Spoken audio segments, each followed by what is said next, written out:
Domingo, 10 de julho, hoje no Correr Cidades, a gente mostra o segundo episódio da série Sobreviventes. Vamos conhecer empreendedores que tiveram que recorrer a linhas de crédito de instituições financeiras oficiais para não ter que fechar as portas dos seus negócios durante a pandemia. E mais, em Itapororoca, uma lagoa cheia de jacarés virou atração na cidade. O problema é quando os animais resolvem sair da água para buscar alimento. Tem também gastronomia. Você vai aprender receitas de pizzas com sabores regionais. Será que combina? Vamos juntos, eu sou Oscar Xavier. O Correr Cidades está no ar.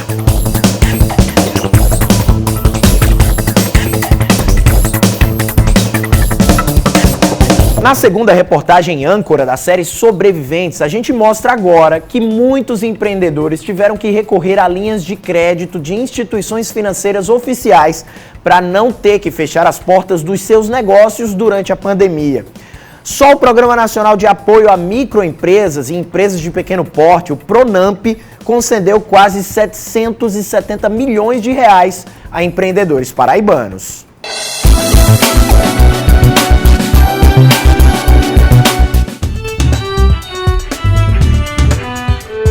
No início do mês de junho, Pica-Pau era só alegria, armando sua barraca no cenário do maior São João do mundo, em Campina Grande. Quem trabalha com espetinho é desse jeito, tem que animar o povo. Tem gente que vem para as barracas, tipo assim, quando vê um negócio bem animado, eita, vou ali que ali é bom. Microempresário individual, Crisvaldo, que em Campina é mais conhecido pelo apelídio, tem uma marcenaria e fabrica móveis com pallets. Foi com essa renda que conseguiu sobreviver nos 2 anos de crise e sem a barraca no maior São João do mundo. Mas este ano foi diferente, por isso tanta alegria. Porque a gente passou 2 anos aí parado, tem pessoas que dependem só disso daqui. Eu não, eu tenho uma renda fora, eu trabalho com pallet, mas tem gente que passou muito sofrimento por causa dessa pandemia. Mas nem todo microempresário saiu dando baile na crise como o Pica-Pau. Pelas contas do governo, para reduzir os danos econômicos causados pela pandemia, foram desembolsados 1,169 bilhões de reais em programas para compensar redução de jornada de trabalho, suspensão de contratos, auxílio emergencial e linhas de crédito específicas para os segmentos. Bancos oficiais tiveram linha de créditos específicas para atender os micros e pequenos empresários. Alocamos os recursos do PRONAMP que vieram, o Fungetur no final, mas assim, 3 bilhões acabou sendo pouco, porque era uma linha muito especial, Era uma linha de taxa de juros de 2,5% prefixada, não tinha nada igual naquele momento, um capital de giro para pagar em 24 meses e um investimento para pagar em 10 anos, O restaurante de Marconi Rodrigues e Alana Barreto, em Bananeiras, também foi buscar um fôlego no sistema bancário. Conseguimos um financiamento do Banco do Nordeste e esse financiamento ajudou bastante. Além de fazer a reforma da casa e iniciar todo o projeto, ajudou também com a questão do pagamento dos funcionários. Isabelle, em sua gelateria em João Pessoa, recorreu ao benefício emergencial para a preservação de renda e do emprego, instituído pelo governo federal em 2020, para seguir pagando sua folha salarial. O que a gente usou de benefício do governo foi aquele programa BEM dos empregados, então a gente utilizou. Eu passei ainda 1 ano segurando todos os meus funcionários. Na época que a gente fechou as portas, a gente tinha 12 funcionários, então eu mantive por 1 ano os 12. E depois, infelizmente, a gente precisou demitir alguns e fechar uma unidade. O Ministério da Economia diz que o BEM, como ficou conhecido, segurou cerca de 8 milhões de postos de trabalho nesses 2 anos. Na Paraíba, o benefício foi utilizado por apenas 1,5% dos empreendedores. Na parte do governo federal, houve um estímulo e uma preocupação muito grande em evitar que nesse período de pandemia as empresas parassem. Esse foi o grande trunfo que ajudou a micro, a pequena, a média e a grande também. Foi a preocupação do governo em evitar o desabastecimento. O Programa Nacional de Apoio às Microempresas e Empresas de Pequeno Porte permitiu que pequenos negócios tivessem acesso a capital de giro durante a pandemia. Foi um programa salvador. Nós temos que partir da premissa de que quem mais gera emprego e quem mais paga imposto no Brasil são os pequenos. O Pronamp concedeu quase 770 milhões de reais a empreendedores paraibanos em cerca de 10 mil operações entre 2020 e 2021, segundo o Ministério da Economia. O Pronamp foi aprovado no Congresso com relatoria inicial do deputado Efraim Filho na Câmara Federal. Muitas empresas ali tiveram de escolher entre pagar impostos ou manter os empregados e fizeram a escolha certa, manter pais e mães de família que precisavam daquela empresa aberta para colocar o pão na mesa da sua casa. Nessa linha de crédito foram liberados mais de 62 bilhões de reais em mais de 850 mil operações no país. Dessas operações, 74% foram para pequenas empresas e 26% para as microempresas.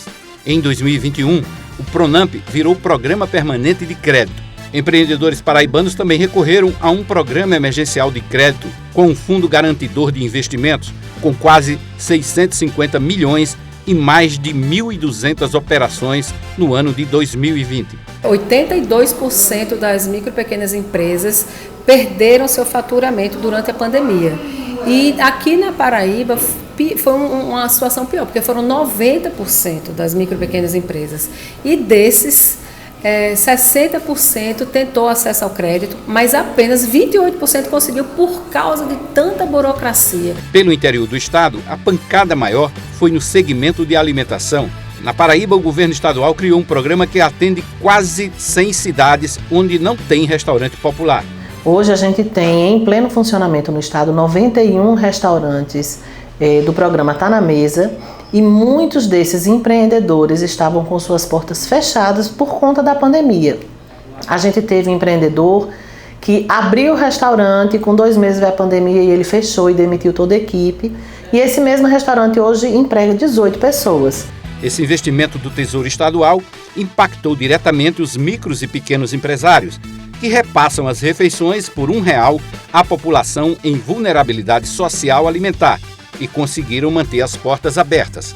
Ele beneficia as famílias, os pequenos e médios restaurantes e também as pessoas que a gente consegue dar emprego, trabalho e renda. Nos acolheu num momento que foi um dos mais difíceis para a economia. As coisas estavam muito caras, o aluguel caro, água e luz não baixava e estávamos numa situação meio complicada. Tive que demitir alguns funcionários para manter a minha empresa. Nós já estávamos na beira de um colapso. Nosso movimento muito fraco. Já estavam pensando realmente em fechar e demitir as pessoas que tinham lá, pai de famílias, e ia ser realmente um caos. Nosso segmento foi totalmente afetado, né?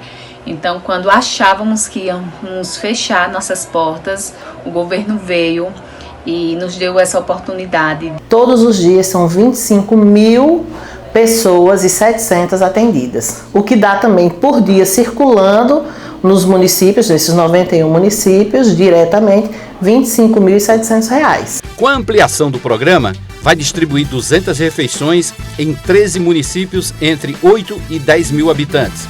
250 almoços diários em 54 municípios que têm entre 10 e 200 mil pessoas e 400 em 24 municípios acima de 20 mil habitantes. O governo garante que serão mais de 565 mil almoços por mês. O sucesso do programa, o alcance que ele teve dos seus objetivos, fez com que em setembro houvesse a aprovação da lei de número 12.059, que torna o programa uma política permanente de segurança alimentar. É uma política pública hoje. Em situações de crise, são os micros empreendedores e as microempresas que não deixam a economia do país travar. Com o socorro oficial, eles recuperam o fôlego e voltam a movimentar a economia local. Sobreviventes. Oferecimento: Federação do Comércio do Estado da Paraíba. Sebrae Paraíba e você, empreendedor, construindo o futuro e uma nova história. No próximo bloco você vai conhecer moradores de um assentamento na zona rural de Mari, no Brejo Paraibano, que resolveram investir num restaurante, só que mudaram o foco do negócio e criaram um bistrô rural. A gente conta essa história logo depois do intervalo, não sai daí.